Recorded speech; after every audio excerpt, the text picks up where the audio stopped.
Hello everyone, welcome है आपका इस वीडियो में जहां हम माइक्रो फ्रंट एंड्स एंगुलर की मदद से कैसे बनाए जा सकते हैं वो एक्सप्लोर कर रहे हैं।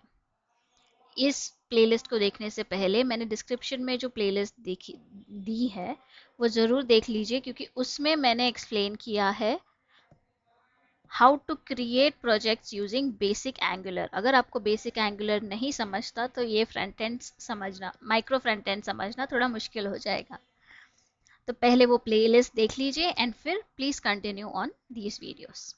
तो लास्ट वीडियो में हमने दो इंटरनल प्रोजेक्ट्स बना लिए थे और एक वर्क स्पेस बना लिया था। अभी मैं उसी प्रोजेक्ट को, उसी वर्क स्पेस को VS कोड में ओपन करती हूँ ताकि हमें समझे कि क्या चेंजेस है, कैसे बना है, क्या है प्रोजेक्ट स्ट्रक्चर। ये सब समझना भी ज़रूरी है, राइट? तो प्रोजेक्ट स्ट्रक्चर समझने के लिए मैं उसको VS कोड में ओपन करूँगी। ऑल्सो इस वीडियो में हम नेटिव फेडरेशन क्या होता है वो समझेंगे और उससे हमारे प्रोजेक्ट स्ट्रक्चर में क्या फ़र्क पड़ा वो भी समझेंगे। तो जाते हैं VS कोड की तरफ।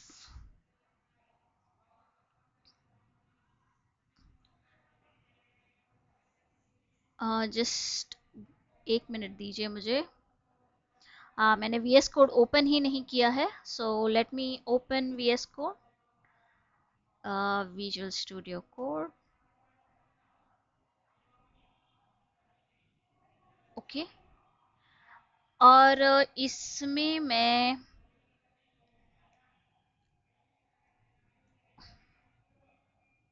शेयर कर देती हूँ।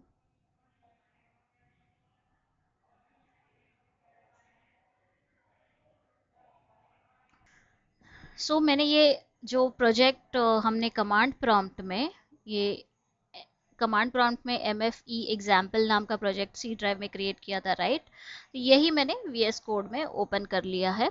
ये रहा वो कोड। आई होप आपको ये पूरा स्ट्रक्चर मतलब समझ रहा है, क्लियरली दिख रहा है स्क्रीन पे। तो इसमें क्या है, MFE एग्जाम्पल प्रोजेक्ट में सबसे पहले नोड मॉड्यूल्स है, यानी सारी डिपेंडेंसीज। फिर उसके बाद प्रोजेक्ट्स है, प्रोजेक्ट्स के अंदर होस्ट नाम का प्रोजेक्ट है एंड रिमोट नाम का प्रोजेक्ट। यही प्रोजेक्ट्स हमने क्रिएट किए थे, राइट? एंड ये MFE एग्जाम्पल नाम का वर्कस्पेस क्रिएट किया था। तो होस्ट फोल्डर में आप देखिए यहाँ पर पब्लिक फोल्डर में कुछ नहीं है, जस्ट फेविकॉन डॉट आइकन है, यानी कि एक आइकन है, और SRC फोल्डर में ऐप है and main dot ts file है। ऐप फोल्डर में app component HTML spec and ts file है। फिर config फाइल है, routes फाइल है, but there is nothing related to federation here, okay, host folder में। Similarly remote folder में भी, public folder में कुछ भी फेडरेशन रिलेटेड नहीं है, कहीं और भी नहीं है। एंड SRC में अगेन सेम ऐप कंपोनेंट्स है, TS फाइल्स है, HTML फाइल है। This is the normal angular structure जो हमने एंगुलर की वीडियोस में देखा था कि एंगुलर प्रोजेक्ट जब आप क्रिएट करते हो तो कैसे प्रोजेक्ट्स क्रिएट होते हैं, वो हमने देखा था पहले। तो ये उसी तरह का प्रोजेक्ट है। अब प्रोजेक्ट तो क्रिएट हो गया, इसके आगे का स्टेप है नेटिव फेडरेशन को यूज करना। अब नेटिव फेडरेशन को यूज करने के लिए उसको पहले इंस्टॉल करना पड़ता है। It is a npm package. So I'll go to command prompt and let us run the command to install the native federation. Okay, I'll clear the screen and then I'll run the command. It is npm space I space @angular architects folder में रहता है ये, and then native hyphen federation and then -d। ये है command जो install कर देगा इस पैकेज को। इसको रन करती हूँ मैं एंड देन हम बात करते हैं कि एक्चुअली नेटिव फेडरेशन होता क्या है। तो नेटिव फेडरेशन एक तरीका है जो माइक्रो फ्रंट एंड्स को एक दूसरे से बात करने में हेल्प करता है। दो चीज़ें होती है एंगुलर में, native federation and module federation. अब नेटिव फेडरेशन, जब आप सिर्फ एंगुलर के फ्रंट एंड्स बना रहे हो तो आप नेटिव फेडरेशन ही यूज कीजिए। बट अगर आप रिएक्ट, कोई एक माइक्रो फ्रंट एंड रिएक्ट के ऊपर बना रहे हो, कोई एक फ्रंट एंड एंगुलर के ऊपर बना रहे हो, कोई एक व्यू डॉट जेएस के ऊपर बना रहे हो, तो आप मॉड्यूल फेडरेशन का इस्तेमाल कीजिए, जो वेब पैक को यूज करके आप कॉन्फ़िगर कर सकते हो। यूजुअली एंटरप्राइजेस में जब माइक्रो फ्रंट एंड्स डेवलप होती है तो सिमिलर टेक्नोलॉजी के ऊपर डेवलप होती है। आइदर एंगुलर है तो सारे प्रोजेक्ट्स एंगुलर पे ही होंगे, या तो फिर सारे रिएक्ट पे होंगे। तो इसीलिए मैंने नेटिव फेडरेशन को चूज़ किया है to demonstrate micro front end architecture. हम आगे जाके कभी अगर आपको चाहिए तो हम मॉड्यूल फेडरेशन के बारे में भी बात करेंगे, बट ये वाले सीरीज में हम नेटिव फेडरेशन को ही यूज करेंगे, जो इजी पड़ता है सिमिलर प्रोजेक्ट्स को एक दूसरे से कनेक्ट करने में, in Angular at least. Okay, so ये डिफरेंस है नेटिव फेडरेशन मॉड्यूल फेडरेशन में। एंड नेटिव फेडरेशन यूज किस लिए होता है, तो to build micro front ends, to connect micro front ends to each other.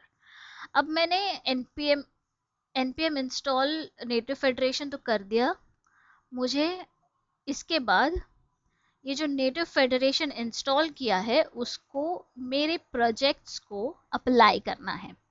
कैसे अप्लाई करूंगी, उसके लिए भी एक कमांड है ngg। हम जी यानी जनरेट होता है, राइट? तो generate the initialization of native federation, इस कमांड का मतलब है। तो ng space G space Angular hyphen architects slash native federation colon init. So हम इनिशियलाइज करने वाले हैं इसको, ये बात याद रखिएगा। अब हम कर क्या रहे हैं, ये कमांड के जरिए हमारे होस्ट एप्लीकेशन को कॉन्फ़िगर कर रहे हैं to use native federation. Okay, हमारे होस्ट एप्लीकेशन का नाम रहने वाला है होस्ट। तो यहाँ पे एक पैरामीटर देंगे, project is equal to host, sorry host. And ये जो प्रोजेक्ट है ये रन होने वाला है पोर्ट 4200 पे, तो इसको पोर्ट दे देंगे। एंड इसका जो टाइप है, सिंस ये जो प्रोजेक्ट है ये होने वाला है होस्ट प्रोजेक्ट। अब होस्ट और रिमोट प्रोजेक्ट में फ़र्क क्या है ये भी हम समझेंगे। टाइप देंगे हम डायनामिक होस्ट, बिकॉज ये होस्ट है, इसका टाइप होगा डायनामिक होस्ट। ये रन कर देते हैं कमांड, ये इनिशियलाइजेशन का काम स्टार्ट कर देगा। सिमिलर चीज़ हमें रिमोट प्रोजेक्ट के ऊपर भी करनी है। तो रिमोट प्रोजेक्ट के लिए हम again same similar command run करेंगे, बट उसका प्रोजेक्ट नेम एंड ये पोर्ट नेम नंबर अलग होगा, एंगुलर आर्किटेक्ट्स।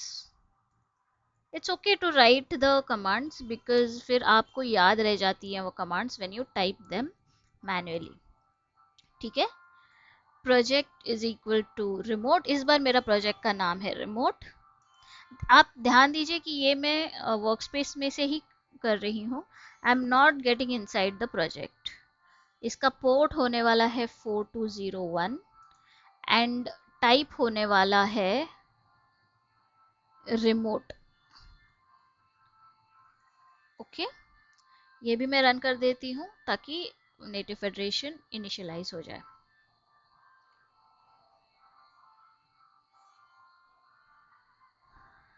अब इसके बाद मैं आपको एक्सप्लेन करती हूँ कि होस्ट और रिमोट में क्या डिफरेंस है। तो उसके लिए हम जाएंगे ब्राउज़र में and let's go to a drawing tool. So देखिए, होस्ट जो होता है, मैंने ये डायग्राम ऑलरेडी क्रिएट करके रखा था शायद। तो होस्ट जो होता है वो एक एप्लीकेशन है जिसके अंदर रिमोट एप्लीकेशन को आप स्टोर कर सकते हो। तो host is a container of the remote application. अब हमने जो लास्ट डायग्राम में देखा था MFE1 and MFE2, in reality they are contained in one application.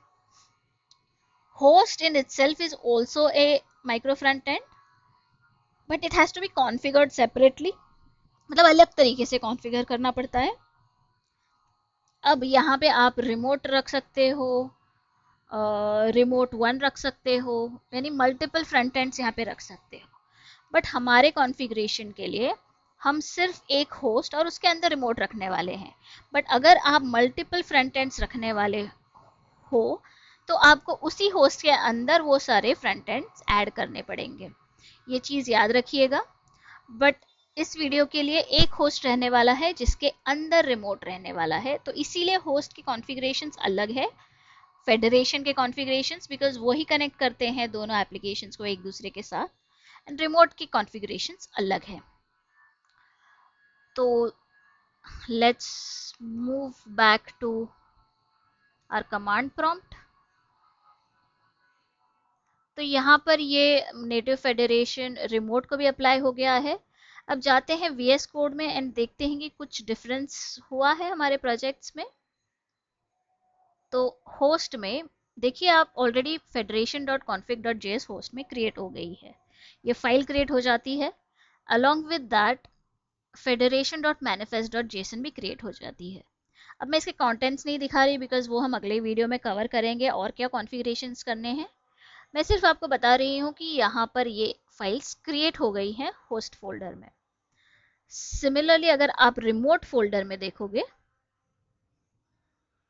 तो यहाँ पर भी फेडरेशन config.js तो क्रिएट हो गई है, बट फेडरेशन manifest.js क्रिएट नहीं हुई है।